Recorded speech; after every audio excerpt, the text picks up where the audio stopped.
অল্প করে সর্ষের তেল দিয়ে দিলাম। আজকে একদম গ্রামে ঘরের সিম্পল তরকারি, সিম্পল না মানে স্পেশাল তরকারি বলতে গেলে গ্রামে ঘরের লোকের। বড়ি রান্না করবো। তো বড়িটা ডিম দিয়ে রান্না করবো। কেউ মাছ দিয়ে রান্না করে, কেউ ডিম দিয়ে রান্না করে, আবার মাটির তরকারি গড় আলু দিয়েও ভালো লাগে, কিন্তু আমি আজকে ডিম দিয়ে রান্না করব। ডিমগুলো আমি আগেই সেদ্ধ করে রেখেছিলাম, ভেজে নেব। ডিমগুলো ভেজে নেব, তারপরে বড়িগুলো ভেজে নেব।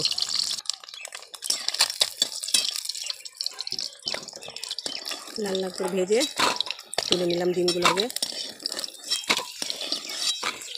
এবার এই তেলে বড়িগুলো ভেজে নেব, সুন্দর করে লাল লাল করে ভেজে নেব। বড়ি যেমন খেতে সুন্দর, খাটনিও কিন্তু সেই খাটনি হয় বড়ি দিতে, বুঝেছ? কষ্ট হলেও খেতে কিন্তু সেই মজাই বড়ি।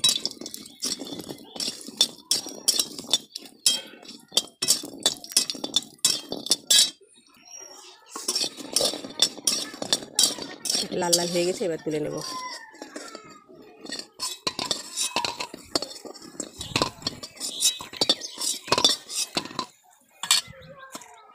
এইবার ওই কড়াতেই দিয়ে দেবো তেল। আবার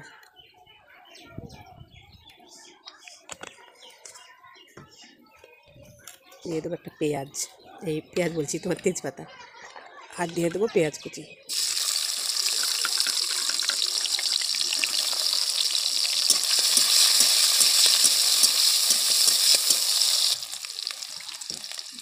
এইবার দিয়ে দেবো আলুগুলো। আলুগুলো একটু পেঁয়াজের সঙ্গে ভেজে নেবো। আলুগুলো আলাদা করে ভেজে নিলেও হতো, কিন্তু আমি একসঙ্গে ভেজে নিলাম। আলুগুলো ভেজে তুলে নিয়ে পেঁয়াজ লঙ্কাটা দিয়ে মশলাগুলো দিয়ে কষিয়ে নিয়ে সেইভাবে রান্না করা যায়। আমি একটু অন্যভাবে রান্না করলাম।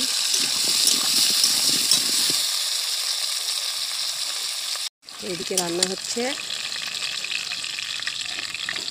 আর এইদিকে দেখো মেহমানগুলো সব এদিকে কারেন্টের তারে বসে আছে, বসে বসে গান শোনাচ্ছে। এখানে একটা, এখানে দুটো। ওরা রোজ ভাত খায়, তো ভাত মুড়ি সকালে খাই, ওই জন্য এসে আগে থেকে পাহারা দিচ্ছে।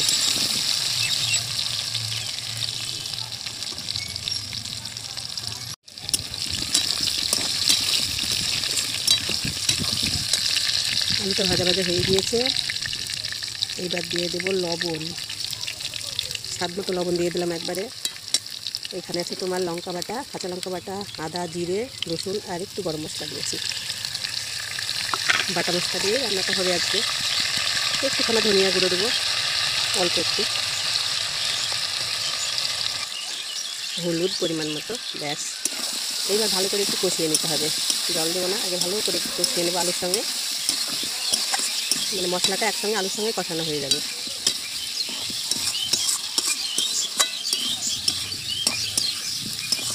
তাতে আলুর সঙ্গে বড়ি ভাজাটা না, বড়ি ভাজার ঝোলটা খুব ভালো লাগে খেতে, সেই স্বাদ লাগে।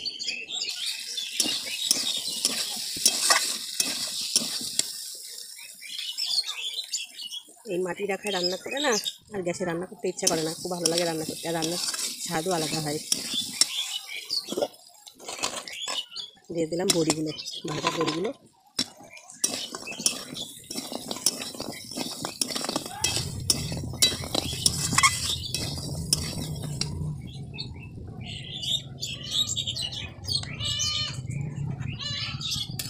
দেখো কত কিছুতে ভয়েস দিচ্ছে, দেখছো?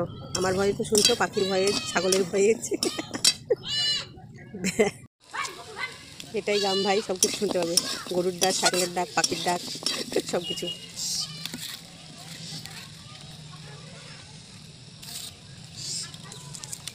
এবার দিয়ে দেবো জল। দেখো তেমন কোনো মশলা, কিন্তু ভারী মশলা সেরকম নাই, তরকারিটা কিন্তু সেই স্বাদ লাগে খেতে। প্লেট ধোয়া মশলাটা দিয়ে দেবো, মশলার জলটা, যে প্লেটে মশলাটা ধুয়েছিলাম। একটু জলটা বেশি দিতে হবে, যেহেতু বড়িটাও গলবে, কাঁচা আলু, বড়ি আলু দুটোই গলবে।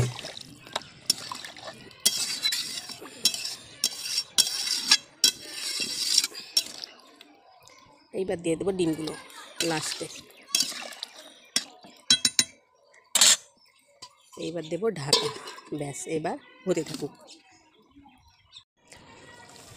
তো এই যে ডিম আলু বড়ি তরকারি রেডি। এবার নামিয়ে নেবো। একবার মাঝে দেখে নিয়েছিলাম সেদ্ধ হয়েছে কিনা, একটু ঝোল রাখতে হবে, এই বড়িগুলো না ঝোলগুলো আবার এর থেকে অর্ধেকটা চুষে নেবে।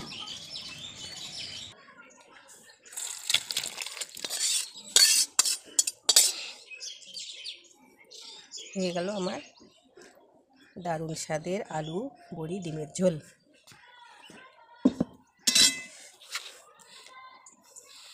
তো বড়ি খেতে কে পছন্দ করে বলো? আমাদের বাড়িতে সবাই পছন্দ করে। তো ভিডিওটা এই পর্যন্ত, ভালো থেকো, সুস্থ থেকো।